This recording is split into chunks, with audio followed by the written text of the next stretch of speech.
Hello students, today we are going to discuss our next topic in the human digestive system or human respiratory system or in the life processes chapter. Okay, so in today's topic we are going to visualize our respiratory system, that is our third year second process in the life processes. Okay, so for that we have to visualize the video and we have to understand what will be the saying in the videos. Okay, तो आज हम जिस lecture के बारे में बात करने वाले हैं वो आप लोगों की लाइफ प्रोसेस के अंदर का ही एक पार्ट है जो हम लोगों ने ऑलरेडी स्टडी कर रखा है, जो कि है ह्यूमन रेस्पिरेटरी सिस्टम। तो आज हम उसको वीडियो विजुलाइज करेंगे, साथ साथ में देखेंगे, साथ साथ में पढ़ेंगे कि भाई क्या है क्या नहीं है, और हम लोग साथ साथ में देखते जाएंगे। हम पानी के अंदर सांस नहीं ले पाते क्योंकि हमारे फेफड़े वायु में उपस्थित मुक्त ऑक्सीजन ले सकते हैं, परंतु पानी में घुला ऑक्सीजन नहीं। और ऐसा क्यों होता है? हम सांस सो फर्स्ट ऑफ ऑल ये हमको कह रहे हैं कि भाई हमारा जो हम लोग जो सांस ले पाते हैं वो एटमॉस्फेयर के अंदर क्यों ले पाते हैं और पानी के अंदर क्यों नहीं ले पाते। Because the particular reason is behind that it is the in water there is a dissolved oxygen present, so we cannot absorb the dissolved oxygen in our lungs। तो क्या होता है कि भाई पानी के अंदर dissolved oxygen present होता है, तो जनरली वो हम लोग lungs से अंदर ले नहीं पाते रेस्पिरेटरी सिस्टम के अंदर, इसीलिए हम पानी के अंदर सांस नहीं ले पाते। जबकि एटमॉस्फेयर के अंदर का जो ऑक्सीजन होता है वो क्या होता है कि हमारा प्योर ऑक्सीजन होता है, इसीलिए हम लोग क्या करते हैं रेस्पिरेटरी सिस्टम के अंदर हम लोग उसको इनहेल कर सकते हैं। ओके, लेते हैं या अपनी नाक अथवा मुख से वायु खींचते हैं। नाक से सांस लेना बेहतर होता है क्योंकि नसा गुहा या नेजल कैविटी में उपस्थित म्यूकस और बाल वायु में मौजूद गंदगी को अंदर नहीं जाने दे। ये हमको कह रहे हैं, हम लोगों को पता है स्टेप बाय स्टेप हम लोगों ने ये सारी चीज़ों की स्टडी कर रखी है। First we have started from the nostril, then nasal cavity, ये सारी चीज़ों के बारे में हम लोगों को ऑलरेडी पता है कि भाई हम लोगों को सांस कैसे लेनी है। जनरली हम लोगों को नोज से सांस लेनी चाहिए, बट जनरली ये पॉसिबल नहीं हो पाता है, इसीलिए कभी कभी हम लोग मुंह से भी सांस लेने लगते हैं। ओके, बट जनरली ये करना ही नहीं चाहिए। ओके, हम लोगों को always breathing will be taken by the nose और नोस्ट्राइल्स। ओके, सो ये हमको बता रहे हैं कि नोज से शुरू करके फिर हमारा जो सांस है ऑक्सीजन है वो नेजल कैविटी के थ्रू कहाँ पर जाएगा, नीचे जाएगा। ओके, लंग्स के अंदर। फिर वायु फेरिंक्स या कंठ से होती हुई ट्रैकिया या श्वसन नली में प्रवेश करती है। इस फेरिंक्स में एक और प्रवेश द्वार होता है जो भोजन नली में खुलता है। In yesterday's lecture we have seen that the food pipe is also present that, but behind that it is the part of the जो लैरिंग्स और फेरिंग्स होते हैं वो वहाँ पर होते हैं, ट्रैकिया भी वहाँ पर प्रेजेंट होता है। तो उसी के साथ साथ जो हमारा ब्रीदिंग ऑक्सीजन है वो कहाँ पर जाता है, नीचे जाता है, नोज, उसके बाद नॉस्ट्राइल्स, उसके बाद नेजल कैविटी, और वहाँ से वो नीचे होता हुआ क्या होता है, ऑक्सीजन नीचे जाता है। जब भी वायु भोजन नली में चली जाती है तो हमें डकार आती है। फिर वायु श्वसन नली से होती हुई दो ब्रोंकाई में पहुंचती है।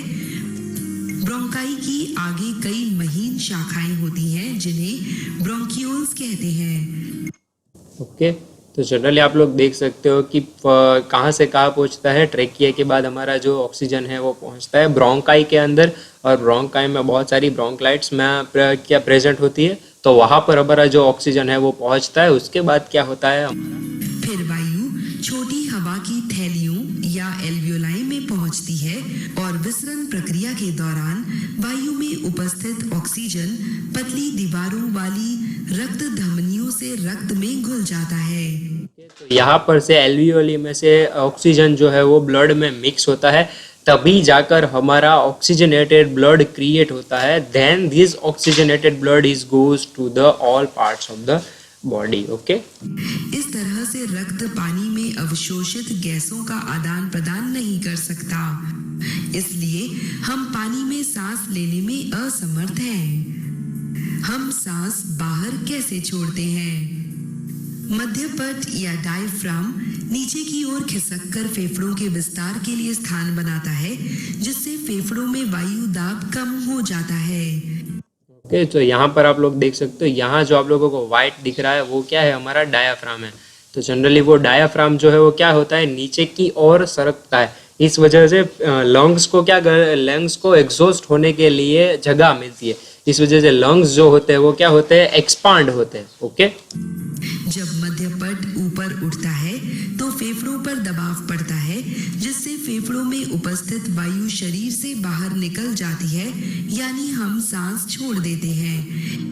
ये इसके लिए उल्टे पद से यानी ब्रोंकियोल, ब्रोंकाई, श्वसन नली, फेरिंक्स, फिर नाक या मुख से होकर निकल जाती है।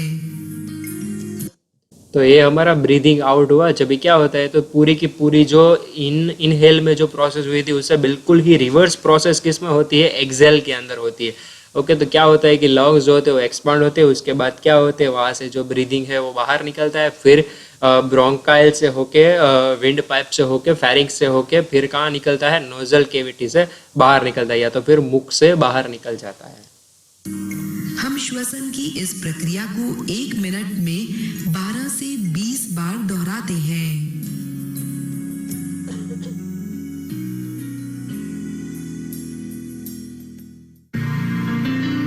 ये बहुत ही इंपॉर्टेंट है। Parts of the respiratory system we have already studied in the previous lecture, in the studies lecture. Now we have to watch what is the parts of the respiratory system.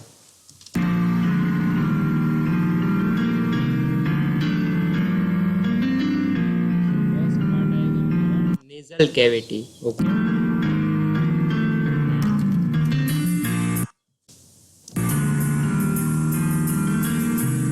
Then the pharynx.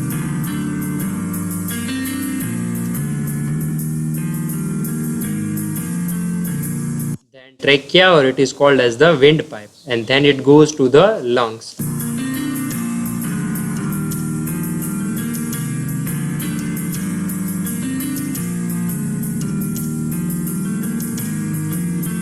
The bronchi, or you cannot write the bronchi, you have to memorize the lungs. Okay.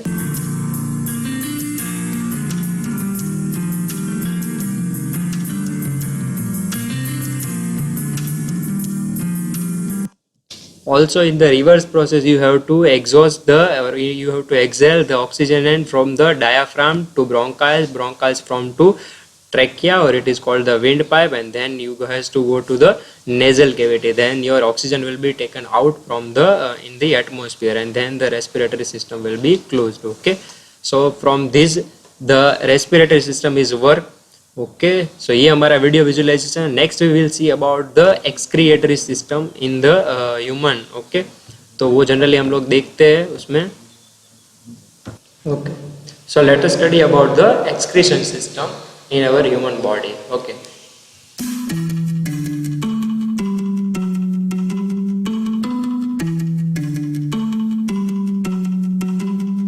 Generally इसमें क्या होता है कि हम लोगों को already पता है कि we have seen the pair of the kidneys is present in there, pair of arteries is present in there, then the waste water will be come into the urinary bladder, and then it is goes to the anus, or it will be come from the nephron, structure of the nephron.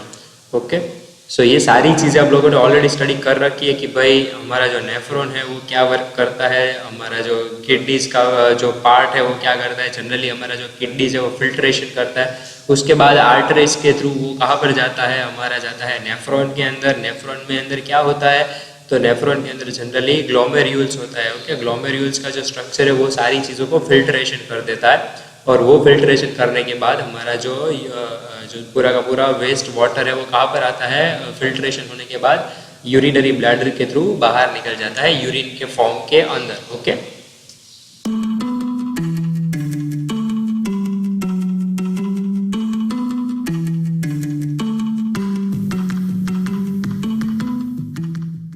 Kidney reddish been के आकार के अंगों की एक जोड़ी होती है। रुधिर पूरे शरीर से रक्त के अपशिष्ट एकत्र करता है, और जब यह रक्त किडनी से होकर गुजरता है, किडनी रक्त में से इन अपशिष्ट को इकट्ठा कर लेती है और मूत्र उत्पन्न करती है। मूत्र का 95% केवल पानी होता है।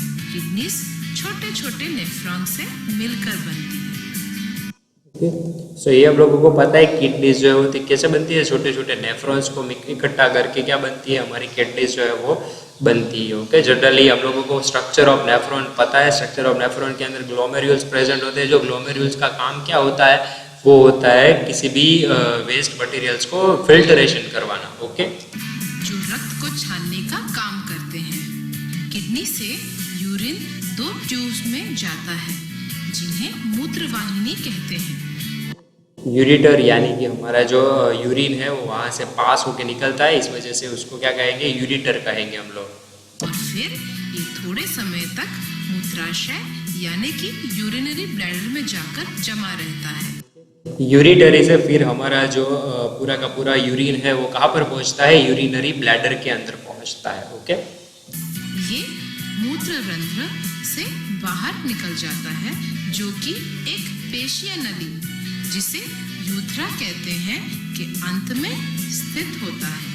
लास्ट में यूरिनरी ब्लैडर से होके फिर वो यूरिथ्रा से यूरिन जो है वो कहाँ निकल जाता है, बाहर निकल जाता है। मतलब हमारे शरीर में से जो वेस्ट मटेरियल है वो कहाँ निकल जाता है, शरीर के बाहर निकल जाता है। तो फिर से एक बार रिवाइज कर लेते हैं। सबसे पहले जो हमारा वेस्ट वाटर आता है वो कहाँ पर आता है, फिर किडनीज के अंदर, किडनीज के बाद आता है हमारा यूरिटरी के अंदर, यूरिटरी के बाद आता है हमारा यूरिनरी ब्लैडर के अंदर, और यूरिनरी ब्लैडर के बाद आता है यूरिथ्रा में, और यूरिथ्रा से वो बाहर निकल जाता है। ये बहुत ही इंपॉर्टेंट है, सीक्वेंस आप लोगों को याद रखना है। अगर एक्सक्रिएटरी सिस्टम पूछी जाएगी then you have to write the sequential and step by step answer for that. Okay, फिर से रिपीट कर देता हूँ कि क्या होता है कि भाई किडनीज में वेस्ट वाटर आता है, उसके बाद किडनीज में से कहाँ पर जाता है, यूरिटरी में जाता है, यूरिटरी के बाद कहाँ पर जाता है, यूरिनरी ब्लैडर में जाता है, यूरिनरी ब्लैडर में सारा यूरिन इकट्ठा होने के बाद यूरिथ्रा से वो कहाँ पर निकल जाता है, शरीर के बाहर निकल जाता है। ये सारी चीज़ें आप लोगों को याद रखनी है स्टेप बाय स्टेप।